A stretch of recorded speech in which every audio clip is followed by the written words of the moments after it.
She is the host of the morning show on Kink FM, voted Portland's favorite radio personality. Please welcome out Sheila Hamilton to the stage. Give her a hand.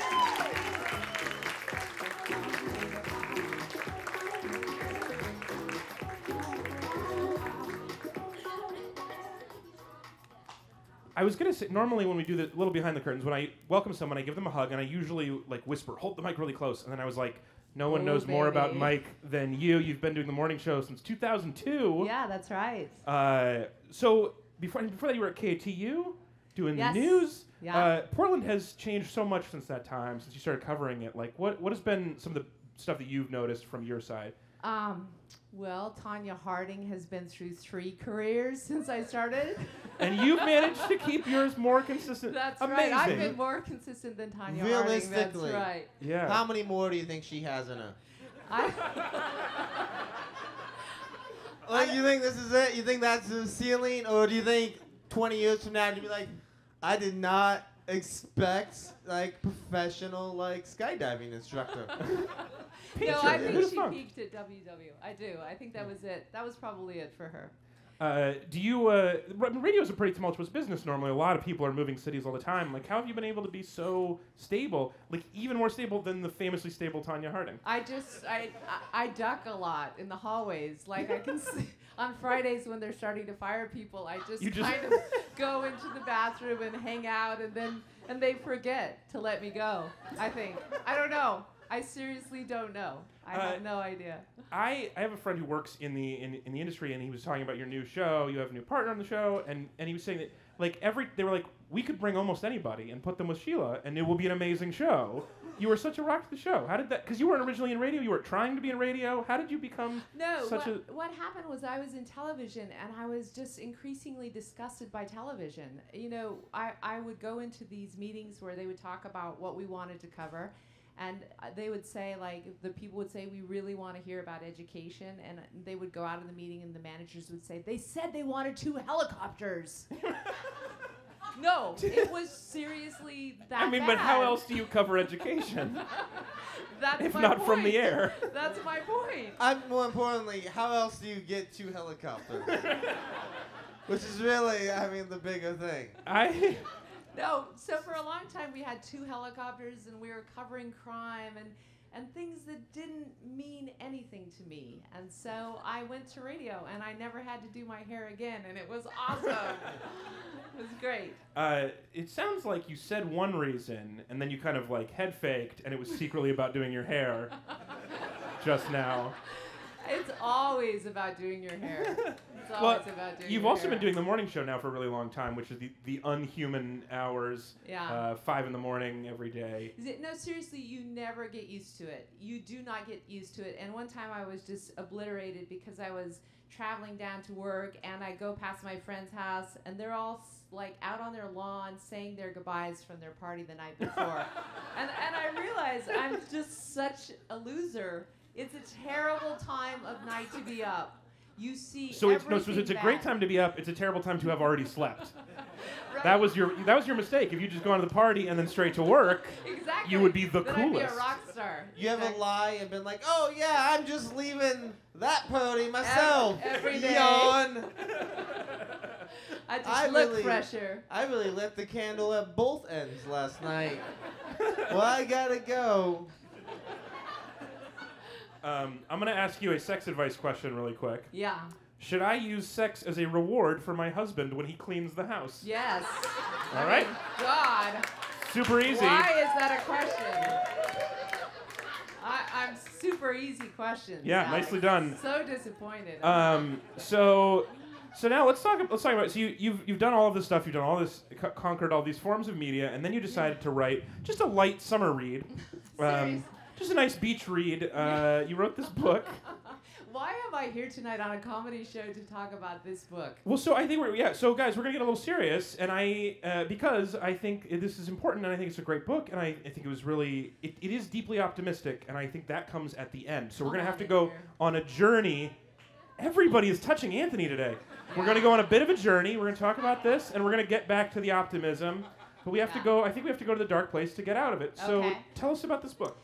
So the story is it's a love story, really. It's about falling in love with the man that I met when I first moved to Portland, and over the course of several years, watching his behavior grow really worrisome. And then in the last year of our marriage, he had a real psychotic break. What I did was I wrote the memoir to hold myself accountable for all the things that I missed. I really missed so many signs and symptoms of mental illness, and I felt like I needed to share the information about what a mental illness looks like, because every one of us is on a continuum of wellness to illness. And with enough trauma, with enough pain in our lives, with enough abuse, with enough war, with enough things that we see every single day, we can all get very sick. And so I wrote the book first as a memoir to try to wind my way out of my own grief, and secondly to try to help other people figure out where they are on that continuum. Well, and it's deeply personal, but like you said, just so you guys know, this is not normal behavior around Anthony. This is he doesn't usually attract this kind of attention. I don't know. It could be the smell of his pot.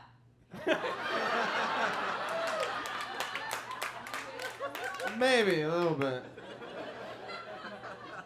The way you said about keeping yourself accountable makes sense. It's because it reads it's deeply personal, but it also you still sound like a person who's been a reporter your whole life. It sounds like you are in part reporting on this thing after it happened to you. Is that how it felt? Did it feel like you were digging through your own past as a reporter? Very much. And is that a weird feeling? Because it's not normal. It's not normal. Nothing about this was normal. Yeah. And I took a lot of I did a lot of really heavy and deep searching as to who the person I was that allowed it to happen. I think that there's a part, especially for women, that when we're with men and we love them so much, we allow behaviors to continue even though we have a hunch that it's not right, that something's off, and we continue to stay in that relationship because we so much want it to work.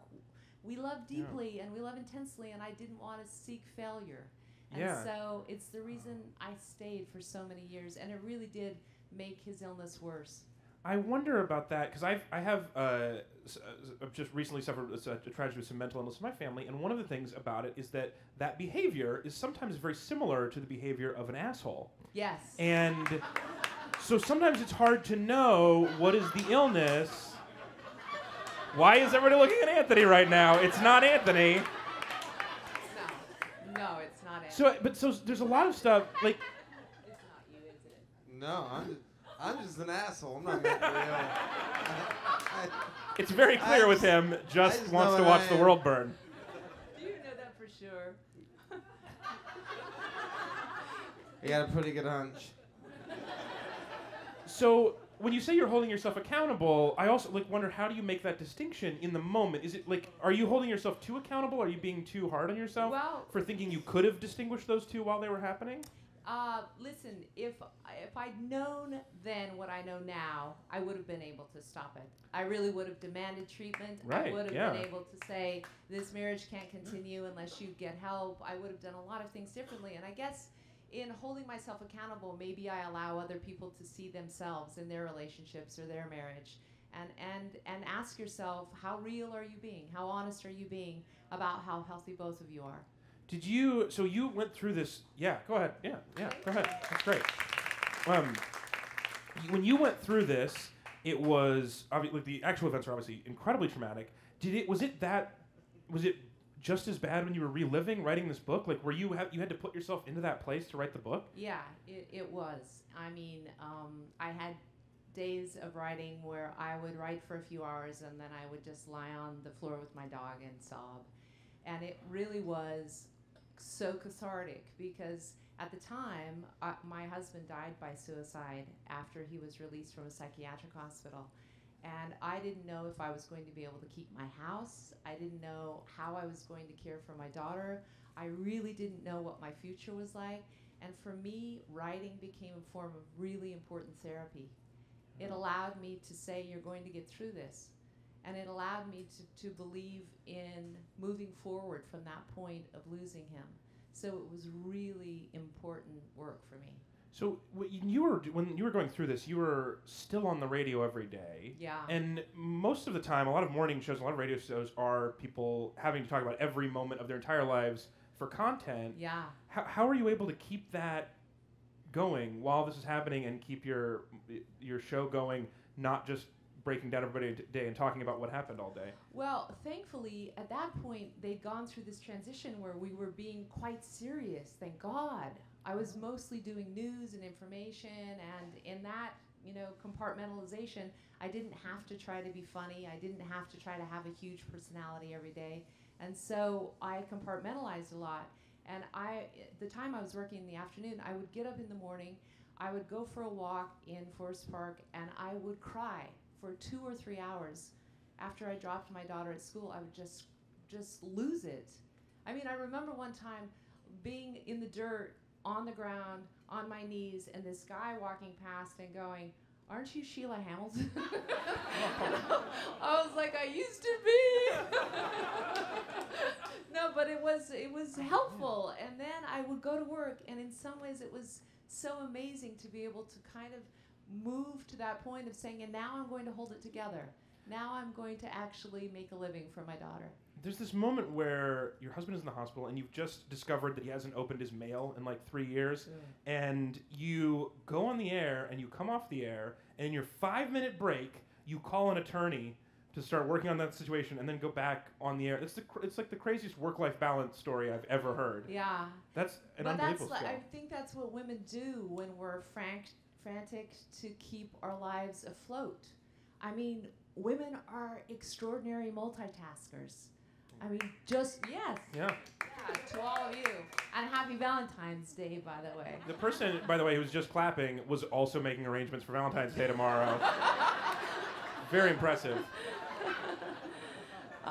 So that part didn't surprise me. I mean, look at, we go to work, we do our jobs, we got the kids, and then we pretend that we're making baked goods for school. We do all that shit. We're really good at keeping balls in the air. And it was more that I was really working from a place of wanting to move forward for my daughter, to show her that I could come from a place of strength, that we were going to endure this really terrible time, but we were going to be okay. I don't know if it's just a gendered thing, but I do feel like if the bar had gotten my dinner order wrong tonight, I would have canceled the show. So if just anything happened, I would not be able to keep going. I get that. It's amazing they're able to balance that. Yeah, I get that. So talk to me about the stigma, because I think that's a big theme in the book, because I think when you're talking about stuff that you didn't notice, there's a stigma with admitting that you have a problem that keeps you, and especially your husband's family didn't believe necessarily in that mental illness existed. They were very suck it up, champ kind of people. Do you think that's changing? Do you think that is that an important part of this and making it better? Do you know what? I really believe, Alex, that stigma is going to die with old people. I do. I really believe it. Yeah. And the reason, I do. The reason I believe it is because on YouTube and on Twitter and in most social medias, people are being really open and very vulnerable about the illnesses that they face. They're talking about how they cope with their anxiety, what they do for their PTSD, what they do to manage their depression and their different disorders. I believe, honestly, that there's so much happening at the nexus of technology, of social media, of the ability for us to truly understand that these are brain illnesses, and we shouldn't be stigmatizing this organ any more than we would stigmatize another organ. Right. Yeah, I think you said somewhere in the book, if someone had kidney disease, they wouldn't be embarrassed that your kidney is not working properly. So I have great hope for the future, and it's a lot of the reason I can come talk about this particular topic, because when it happened to me, there was still a lot of stigma around. Well, I do feel like you're doing, obviously, I hope you're right, and I think that this is helping on that journey. I think you're part of that, not the killing off of the old people, but making sure that the stigma disappears. Because that's my gig. Just an asshole. That's what he is. So I am looking for investors. Fortune 500 company. Venture capitalist company, killingoldpeople.com. .bike.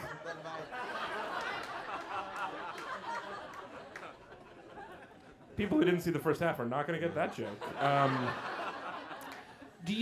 So that, I'm like, obviously you did the transition so naturally into the optimistic part of it. And like I said at the beginning, there's going to be a lot of optimism at the end of this, because I do feel like you're so optimistic by the end. That's an amazing bit of optimism right there. But also, you are talking about it every day. If you are feeling this optimism, then I think you're talking to people, you're talking to survivors all the time. The fact that you're that optimism seems like you would know. You're around it a lot. I am.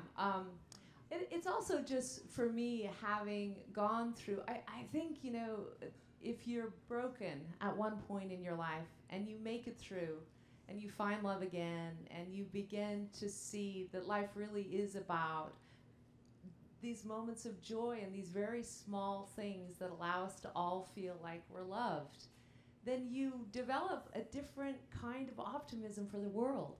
I'm a much more optimistic person having gone through this horrible tragedy than I ever would have been had I not gone through it. Well, that's great. There's one person who wants to clap at everything, and I think you should just listen to that person. She's doing a great job. You also, it's like you've put your life together, you've put your life back together, you have pulled yourself back together, and in an amazing way. And you did say finding love again, and I have to say, the love that you found again is mentioned in this book, and he seems like a dreamboat. He is. So I want to tell you, Alex, I said, so Alex really wants to meet you tonight. I have this friend that really wants to meet you when we go to this late night show, and he says, is he gay? And I was like, no, he's not gay. And he goes, all the gay guys love me so much. And I was like, yeah. Tell me about it. That's what I said. That's what I said, exactly like that. He's just so patient in the book, and that is another thing that I thought was an amazing takeaway from it, was that if you know survivors as well as people with illness, that it requires this infinite amount of patience, and it's just so admirable to see somebody who's able to do that and was able to be there for you during that. And he's just my so happy that Valentine. you're happy. And he happens to be right up there. So I'm going to ask you to give answer another sex advice question, knowing full well that your husband is here. You can shout out the answer. What should I do when I look down and my husband is asleep during sex? I don't know. I've never had that experience. I don't know. I mean, you are the one working mornings, so you're the one who's tired all the time. I don't know. I seriously, you do that. If a guy is willing to fall asleep for me during sex, I am so happy, because I'm like, I'm so tired too. Let's get into this together. Finally, we're being honest with each other. This is what we really want. So you guys get the book now. It is called All the Things We Never Knew. Sheila Hamilton, you also listen to 5 a.m. every day. If you have a job, listen every morning, 5 a.m. on Kink 101.9 if you're on the old-fashioned type of radio. Ladies and gentlemen, Sheila Hamilton, everybody.